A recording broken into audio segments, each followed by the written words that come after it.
21일 월요일 새벽 기도회를 시작하겠습니다. 오늘 말씀은 시편 74편 12절로 23절입니다. 하나님은 예로부터 나의 왕이시라. 사람에게 구원을 베푸셨나이다. 주께서 주의 능력으로 바다를 나누시고 물 가운데 용들의 머리를 깨뜨리셨으며 리워 야단의 머리를 부수시고 그것을 사막에 사는 자에게 음식물로 주셨으며 주께서 바위를 쪼개어 큰 물을 내시며 주께서 늘 흐르는 강들을 마르게 하셨나이다. 낮도 주의 것이요 밤도 주의 것이라. 주께서 빛과 해를 마련하셨으며 주께서 땅의 경계를 정하시며 주께서 여름과 겨울을 만드셨나이다.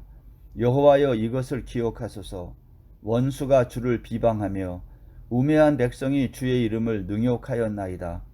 주의 맷비둘기의 생명을 들짐승에게 주지 마시며 주의 가난한 자의 목숨을 영원히 잊지 마소서. 그 언약을 눈여겨보소서. 무릇 땅의 어두운 곳에 포악한 자의 처소가 가득하나이다.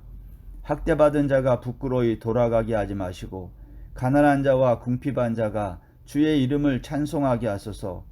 하나님이여 일어나 주의 원통함을 푸시고 우매한 자가 종일 주를 비방하는 것을 기억하소서. 주의 대적들의 소리를 잊지 마소서.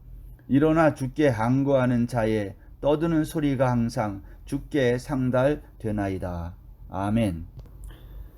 같은 아사베 시 시편 50편 4절 5절에 보면 시인은 전능하신 하나님이 자기 백성을 심판하시는데 놀랍게도 이들은 하나님과 제사로 언약을 맺은 자들이라고 고백합니다. 제사로 언약한 백성이 무엇입니까? 이스라엘 백성들이 출애굽해서 3개월이 되던 날 시내 광야에서 장막을 치고 있을 때 하나님이 모세를 시내의 산으로 불러 하신 말씀에 그 언약의 내용이 있습니다. 이런 얘기입니다. 출애굽기 19장 3절에 보면 모세가 하나님 앞에 올라가니 여호와께서 산에서 그를 불러 말씀하시되 너는 이같이 야곱의 집에 말하고 이스라엘 자손들에게 말하라. 내가 애굽 사람에게 어떻게 행하였음과 내가 어떻게 독수리 날개로 너희를 업어 내게로 인도하였음을 너희가 보았느니라. 세계가 다 내게 속하였나니 너희가 내 말을 잘 듣고 내 언약을 지키면 너희는 모든 민족 중에서 내 소유가 되겠고 너희가 내게 대하여 제사장 나라가 되며 거룩한 나라가 되리라. 거룩한 백성이 되리라. 너는 이 말을 이스라엘 자손에게 전할지리라. 하나님은 이스라엘 백성과 맺은 제사 언약의 내용이 뭐냐면 너희가 나와 언약을 맺은 그런 사람이 되면 그걸 지키면 제사장 나라가 되고 거룩한 백성이 된다는 겁니다. 그런데 이스라엘 백성들은 하나님과 맺은 이 제사 언약을 지키지 않습니다. 여러분 광야 생활이 끝날 무렵 모세가 죽은 이후에 이스라엘은 후계자를 세우지 않아요. 우리가 알고 있는 여호수아는 이스라엘 백성들이 세운 것이 아니라 하나님이 여호수아를 불러서 모세가 죽었으니 이제는 내가 이 백성을 인도해서 내가 주는 땅으로 그 땅으로 가라 한 것이죠. 왜 후계자를 세우지 않습니까? 제사장 나라는 후계자가 필요하지 않고 제사장만 있으면 되기 때문입니다. 여러분 그런데도 이스라엘 백성들은 가나안 땅에 들어가서 왕을 구했던 것입니다. 사무엘하 10장 17절 이하에 보면 가나안 땅에 정착한 이스라엘 백성들은요 제사장 나라가 되어야 함에도 불구하고 왕을 달라고 하고 왕이 다스리는 왕국을 만든 거죠. 이스라엘은 이렇게 왕국이 되자 그때는 이제 제사가 중요하지 않게 된 거예요. 결국 하나님과 제사로 언약한 백성들은요 헛된 제사를 형식적으로 드리기 시작한 겁니다. 여러분 이것이 이스라엘이 망하여 바벨론에게 포로가 된 이유인 것이죠. 오늘 우리가 읽은 이 시편 74편은요 1절부터 11절까지 말씀은요 이렇게 하나님과 제사로 언약했음에도 불구하고 그 언약을 지키지 않고 우상 숭배에 빠진 이스라엘이 망하고 황폐해진 이야기로 시작합니다. 1절을 보면요, 하나님과 맺은 언약을 버리고 바벨론의 포로가 된 이스라엘 백성들이 탄식하기 시작합니다. 1절 한번 볼까요? 하나님이여, 주께서 어찌하여 우리를 영원히 버리시나이까? 어찌하여 주께서 기르시는 양을 향하여 진노의 연기를 품으시나이까?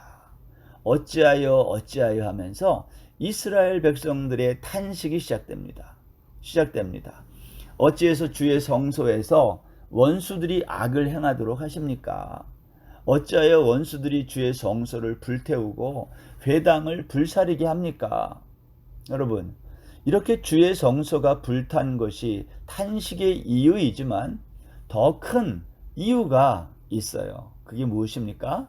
그것은 더 이상 하나님의 말씀을 가르치지 않았다는 거예요. 9절에 보면 우리의 표적은 보이지 아니하며 선지자도 더 이상 없으며, 여러분, 선지자가 더 없다는 말이 무슨 말이죠? 하나님의 말씀을 가르치고 전하는 자가 없다는 말이에요. 우리가 사사기를 공부할 때 사사시대의 가장 큰 문제를 뭐라고 말하죠?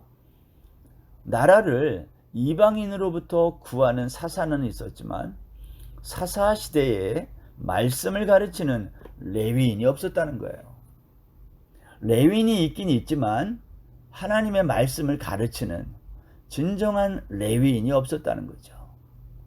여러분, 바벨론에 의해서 파괴된 이스라엘, 다시 말하면 하나님의 교회를 바라보면서 탄식하던 시인, 결국은 하나님의 말씀을 가르치는 레위인도 없고요, 또 우상 숭배가 너무 곳곳에서 많이 있었던 그 이스라엘 나라를 바라보면서 탄식하던 시인은요, 이제 12절부터 갑자기 분위기를 바꿔서 왕이신 하나님, 구원을 베푸신 하나님을 노래하기 시작합니다.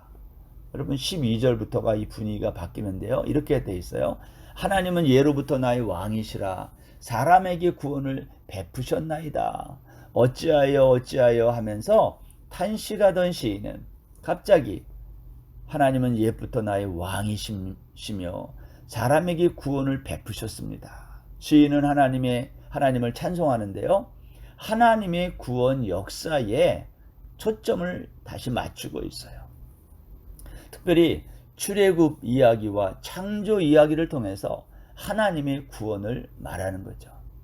우리가 창세기에서 창조 기사를 우리가 보면서 깨닫는 것이 무엇이었습니까? 하나님은 창조 때부터 우리의 구원 역사를 시작했다라는 거예요. 그게 어디 나와 있었죠?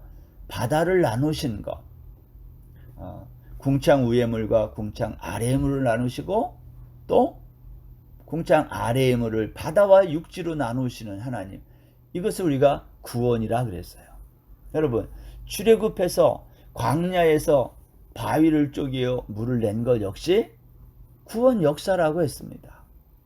그러니까 구약에 나타난 많은 창조 이야기, 출애굽 이야기, 이러한 역사 이야기는요, 전부 그곳에서 하나님의 구원 이야기를 설명하고 있는 거죠. 오늘 여기 본문에 낮과 밤을 지으시고 땅의 경계를 정하시고 여름과 겨울을 만드신 것도 역시 하나님의 구원 역사라는 거예요. 왜 이러한 것들이 구원 역사일까요? 구원이란 회복이에요. 망가진 것을 회복시키는 거예요. 하나님은 무질서한 세상을 질서 있는 세상으로 만드셨어요. 그게 창조 이야기며 출애굽 이야기라는 거예요. 그러한 점에서 출애굽과 창조의 이야기는 하나님의 구원 역사의 이야기다. 시인은 이렇게 하나님의 이 구원 역사, 그 이야기를 이야기하다가 이제 시편, 오늘 본 시편의 마지막 18절 이하의 말씀에서 하나님의 언약을 잊지 말고 기억해 달라고 청합니다. 시인이 여기에서 말하는 언약이란 아브라함과 맺은 언약입니다. 하나님은 아브라함과 맺은 언약에서 이스라엘 백성을 애굽에서 구원한 근거를 말하고 있어요. 여러분, 하나님이 왜 애굽 땅에서 고통당하는 이스라엘 백성들을 해방시키고 구원했죠. 그 구원의 근거가 무엇인가요? 아브라함과 맺은 언약을 기억했다 그랬어요. 출애굽기 2장 24절에 보면 하나님이 그들의 고통 소리를 들으시고 하나님이 아브라함과 이삭과 야곱에게 세운 그의 언약을 기억하사 하나님이 이스라엘 자손을 돌보셨고 하나님이 그들을 기억하셨더라. 하나님이 뭘 기억했어요? 아브라함과 맺은 언약을 기억했다. 여러분, 이스라엘 백성을 바벨론에서 또 구원하신 근거도 무엇입니까? 하나님이 그들과 맺은 언약 때문이에요. 미가서 7장 20절에 보면 주께서 옛적에 우리 조상들에게 맹세하신 대로 야곱에게 성실을 베푸시며 아브라함에게 인애를 더하시리이다. 무슨 말이에요? 야곱과 맺은 언약, 아브라함과 맺은 언약을 하나님이 지금도 기억하고 있는 거죠. 그러나 이스라엘 백성은 하나님과 맺은 언약에 신실하지 않았어요. 그리고 우상을 섬겼던 것입니다. 이 우상을 섬겼다라는 것은 하나님의 자리에 우상으로 바꿔치기 했다 그 말이죠.